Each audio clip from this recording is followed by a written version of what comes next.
Happiness through curiosity on TRS Clips. If you have to get a basic understanding of Tantra, and there are not too many very good books in the market, in my opinion. One of the books, I had spoken about it earlier in one different interview, was The Principles of Tantra Shastra, Shakta and Shakti and etc., written by Arthur Avalon. Arthur Avalon was Sir John Woodruff. He was a judge in the Calcutta High Court, okay, during the British era, and he went on to become the Chief Justice of Calcutta. So very important position. Okay, The white guy. Britisher. Achha, the story goes, and it's very beautiful. It's an anecdotal story. He says that once there's some case and all going on, and he's sitting in his chamber and writing the judgment, and suddenly he feels that his mind is clouded.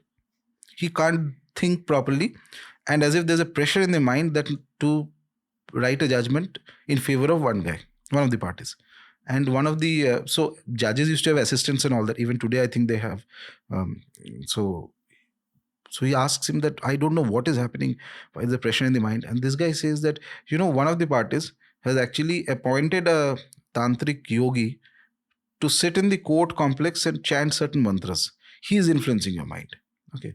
So he gets curious, and then he tells his other people, and they eventually go and remove that yogi from that tantric yogi from the courthouse complex. Okay.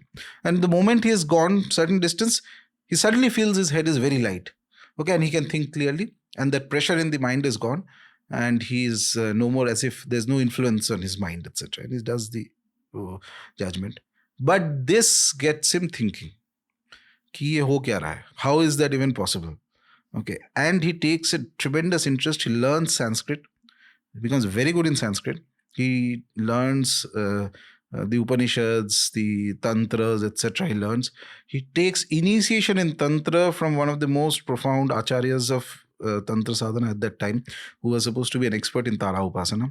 His wife also takes initiation, and he does it as Guru instructed him, which means that Guru told him that when you're doing this sadhana, you cannot sleep on the bed, you have to sleep on the floor, you have to wear a certain dress like an Indian dhoti, or those days whatever chappals, etc., whatever food you have to eat. To the dot, he followed everything. And he attained to Purnabhishek Diksha, which is a very high Diksha in Tantra. Okay, Purnabhishek Diksha. And then he collected many manuscripts of Tantra, books of Tantra from different places, translated them, and he wrote in English explaining the philosophy of Tantra and defending Tantra, because that was a time, British era. See, a lot of the negative perception of Tantra that we have started from the British era. Wow, okay. Yeah. Even when I mention it to my friends that I've had a Tantra expert on the show, everyone pauses a little bit and stares at me. Goes on till 2023. But anyway, go on. Yeah, because it started in a way, the sort of the demonization of Tantra started with the advent of Christian missionaries. So they used to look at Tantra and everything, and Hinduism in general, as something degraded and bad, and the aim is finally to convert you to Christianity. Okay, so they started criticizing many aspects of Hinduism, but more specifically on Tantra. Because Tantra was, as I mentioned, that there are different paths. There is one path where you believe that there's a creator God upstairs and doing something. That's one way of looking at it. Oftentimes, believers of that philosophy cannot digest that there is a divine here also, fundamentally speaking. So anyway, they bracketed whole Tantra as some superstition. Okay, something barbaric, superstition, this, that. Unfortunately, many of the Hindu leaders of those times also started branding Tantra as superstition. This specifically happened because I believe there are a few factors. One is that, so you are anyway at a colonized time. Okay, so you don't know actually when the country will get freedom, if at all it will get freedom. We have been under foreign rule for a very long time. And now the Britishers have come. Who knows, they may live for another 1,000 years or something like that. So then the basic idea was that let's try and find some commonality with their religious culture so that we can say that, see, we are not too different. So those aspects of Hinduism, which you could project to the West, For example, Vedanta, Advaita Vedanta, you say that there is a Brahman which is more powerful than deities. Okay, because the concept of deities don't exist in the other Western religions, the Abrahamic religions. Okay, so you tell them, no, we don't worship deities, we worship some Brahman and all that.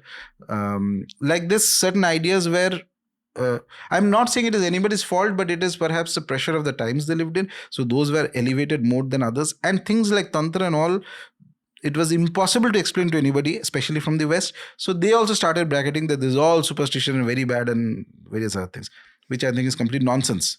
To the extent that the Shankaracharyas of all people, the most learned of the Vedantins, Advaita Vedantins, they know Tantra very well. Okay, they are experts in Sri Vidya Tantra. Somebody of the caliber of Karpatri Maharaj, who was a great Vedantin in North India, most learned people and guru to two of the Shankaracharyas. He himself had written on Sri Vidya Tantra, which is one of the most profound schools of Tantra. Okay, so my point is that negative perception started from that time, and it kept getting repeated because the other thing is that a lot of the gurus, there has never been a mass guru who is a Tantra upasak. Even if there are people though, and I know this for a fact, there are people officially who are perhaps of a different denomination or different, say whether they could be Vaishnava or something else. In their own practices, they do worship following the principles of Tantra. But when speaking in public, they don't mention it.